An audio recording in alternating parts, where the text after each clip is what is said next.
They were supposed to decide battles before they even began. When these weapons appeared, they dominated intelligence briefings, propaganda posters, and soldiers' fears. Their names spread faster than their actual combat records. Many of them looked so powerful that defeat seemed impossible, as long as they existed.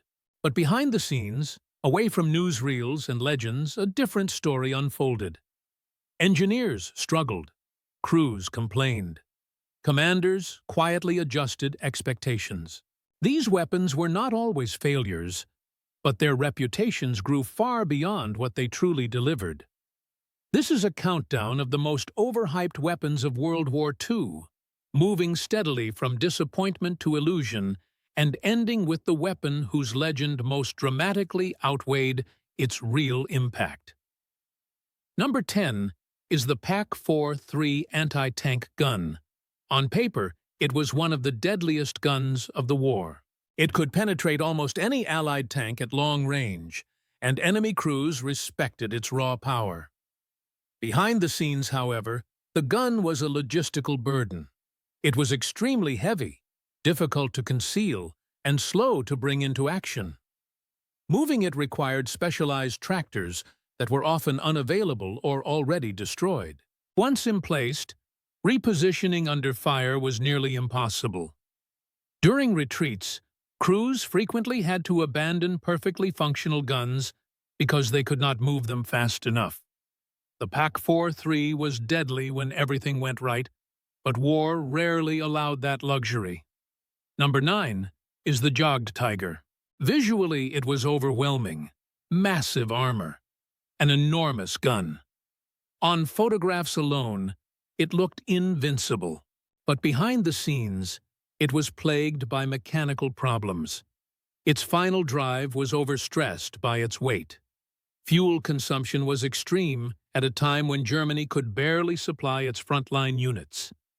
Recovery vehicles often could not tow it when it broke down. In several cases, crews destroyed their own Jagdtigers simply because they could not move them. Commanders complained that while it looked terrifying, it was too slow and unreliable for fluid combat operations. Number 8 is the Ferdinand, later renamed the Elephant. Early combat encounters created its legend. Enemy shells bounced harmlessly off its thick armor, and its long gun destroyed tanks at distances that shocked Allied crews. But the myth hid serious flaws. Early versions had no machine gun at all, leaving them dangerously vulnerable to infantry. Mines and close assaults caused heavy losses. Mechanical breakdowns were frequent, especially in rough terrain. A large percentage of elephants were lost without ever being knocked out by enemy armor. Behind the scenes, maintenance crews struggled constantly to keep them running. Number 7 is the Sturmtiger. Few vehicles embodied intimidation like it did. A massive rocket mortar mounted on a heavy chassis, designed to obliterate fortified positions with a single shot. Propaganda images made it look unstoppable. In reality, its use was extremely limited. Ammunition was scarce and difficult to transport. Reloading required time, manpower, and ideal conditions. The blast from firing could damage nearby buildings and even harm the vehicle itself. Commanders often found it impractical to deploy. Many Sturmtigers fired only a handful of rounds during their entire operational life. Number 6 is the Karl Gerät siege mortar. It represented engineering excess at its most extreme. Its shells weighed several tons, and its presence suggested absolute destruction. But behind the scenes, its use was painfully slow and restrictive. Transport required rail lines and careful planning. Ammunition supply was complex and easily disrupted. Firing placed enormous stress on the vehicle and surrounding infrastructure. Most of its operational time was spent waiting rather than firing. While it impressed observers, it rarely influenced the broader course of a campaign. Number 5 is the Panther tank. It is often described as one of the best tanks of the war, and visually, it supported that claim. Sloped armor, A powerful gun and an aggressive silhouette made it look dominant. Behind the scenes, however, it entered service before it was ready. At the Battle of Kursk, Panthers suffered catastrophic mechanical failures. Engines overheated. Final drives broke. Some units lost more Panthers to breakdowns than to enemy action in their first days of combat. Even after improvements, the Panther demanded careful maintenance and skilled crews. Its legend ignores how fragile it could be under sustained use. Number 4 is the Tiger tank. Few weapons inspired more fear. Allied soldiers often reported Tigers even when none were present. Its armor and gun were genuinely formidable. But behind the scenes, it was a logistical nightmare.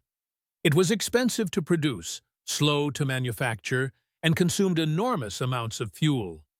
Spare parts were scarce. Transporting Tigers strained rail networks and bridges. Many were abandoned after breakdowns because recovery under fire was impossible. German commanders valued the Tiger's firepower, but understood it could not be the backbone of an army fighting a long war. Number 3 is the Maus Super Heavy Tank. No weapon better symbolizes overhype through sheer scale. It was enormous, armored to an extreme degree, and armed with massive guns. On paper, it seemed unstoppable. In reality, it was barely practical. Its weight prevented it from crossing most bridges. Fuel consumption was enormous. Transport was nearly impossible. Only prototypes were completed. Behind the scenes, even German engineers questioned whether it had any real battlefield value. It absorbed time and resources while contributing nothing to actual combat. Number 2 is the Graf Zeppelin aircraft carrier. It represented Germany's ambition to join the ranks of true naval aviation powers. A carrier promised prestige and power projection. But behind the scenes, the program suffered from indecision and neglect. Aircraft selection changed repeatedly. Naval aviation doctrine was underdeveloped. Construction stopped and restarted multiple times as priorities shifted. Resources were diverted to other programs. The carrier was never completed. Despite its imposing reputation, it never launched a single combat aircraft. Number 1 is the Bismarck battleship. Few weapons in history have inspired such fear and fascination. Massive guns, heavy armor, a symbol of naval dominance. Its first battle reinforced the myth when it destroyed a famous enemy warship. But the reality was short-lived. Mechanical issues limited its speed. A single hit crippled its steering. Once isolated, it was hunted down by overwhelming forces. Behind the scenes, German naval planners knew they lacked the infrastructure to support sustained battleship operations. The Bismarck's operational impact lasted days, while its legend has lasted decades. These weapons were not failures of imagination. Many were engineering marvels. Some were genuinely dangerous in specific situations, but they were overhyped because they promised decisive results they could not consistently deliver. World War II was not won by the biggest guns or the thickest armor, but by weapons that could be produced in large numbers, maintained under harsh conditions, and trusted day after day. That is the reality behind the legends.